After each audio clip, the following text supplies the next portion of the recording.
Thank everybody for coming. I'm going to apologize for a few things. I'm going to swear a couple of times. I might try to sing. And I'm going to try to impersonate Alicia through her own writing. What can I tell you? I was Alicia's teacher. I was her friend too. I was often her confidant, and she was often mine. I often gave her advice, and she often told me to lighten up when I was obsessing over something and getting frustrated. We had a symbiotic relationship that made both of us better. Being a team teacher allows for a closer relationship, but it doesn't necessarily guarantee that will happen. It happened because Alicia was present. She was in my face, in my life, and in my business, in the best ways. She asked me as many questions about my life as I asked her about hers. She was at school early, and she stayed late. As Woody Allen said, 95% of life is showing up. For her, it was 100%, and she did much more than just show up. What can I tell you? I can tell you about her from a very specific and admittedly limited point of view and interaction I had with her.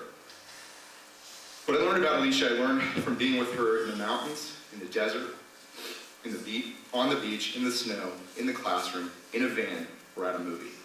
From sleeping under the stars with her battling bears, watching her PowerPoint presentations and speeches, from chatting in the morning before class started. I listened to her stories, and she listened to my rants. We ate meals together, and we emailed back and forth nearly 100 times in the past year and a half. I made fun of her, and she made fun of me right back. But I also learned about her through the intimacy of her writing. I brought some of her writing here to read to you so you can hear her words and know her thoughts about team, and about her life, and about her views of the greater world around her. I will do my humble best to capture her unique voice. So every year I write a recommendation. I write a lot of recommendations for team students for college. And so the way I constructed this is I'm going to read you my words, which are kind of flat and recommendation-ish. And then I'm going to show you an example of what I was talking about through some of her words and some of our emails. To whom it may concern, this is January 17th, 2010 when I wrote this for her. Alicia Lee was a student in an experiential education program for high school juniors called TEAM. I am one of 2 core teachers who accepted her out of a pool of highly qualified applicants. TEAM is designed so the students can gain confidence, gain life skills, and gain a sense of identity through an engaging experiential curriculum. They spend 60% of their junior year inside of the classroom, completing curriculum that is college preparatory work. The other 40% of their time is spent outside of the classroom, where they learn from firsthand experience. TEAM students log a semester of community service, a semester in a career internship, a year of program fundraising, and a year leading other students at the Fort Miley Rose course. TEAM is demanding and challenging in very unconventional ways. Example, her. Hi. So right now, I'm really stressed. I've been working on math, your essay, history, college, Kiara, and I just can't do much. Basically, I'm too stressed to function right now, and we'll talk to you tomorrow morning. I'll be there early because I can't take the math test, I don't understand the material, and I haven't finished the homework. I just need to sleep and discuss life, so I'll see you tomorrow. Me. Stress isn't the worst thing in the world. It shows you do have a sense of urgency in your life, and that you care about stuff. You will never be the lump in the corner who doesn't give a shit about anything. And I love that about you. Realize that since you care about so many things, you will always be concerned, and that makes you who you are. And everything comes in waves. Wait just a few days. I'll see you in a few hours. Me. Thanks for taking the time to cheer me up on Friday. You and Rebecca did the trick, and that's quite a skill. My growing frustration with a disrespectful few was not meant to be extended to the rest of the class, who are doing so well. My expectations are huge for every one of you, and I tend to take things personally when you guys get off track. Thanks again. Her. You're welcome. Just a reminder, on Monday, February 2nd, I'm going to miss math for a court hearing.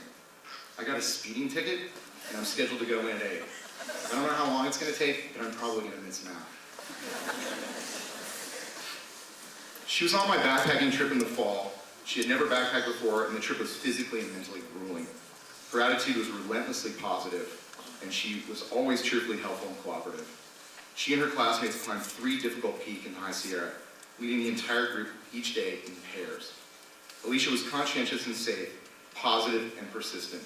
In our 9 days in the wilderness, she and her classmates achieved the closeness and unity that I've rarely seen only 1 month into the school year. And Alicia was one of the main reasons her classmates were able to get closer. I don't have any of her journals from that trip, but I do have some journals from another outdoor trip that she did, and this was with Chuck's group. But I get to read the journals from all the students, and I get to get an idea of what it was like.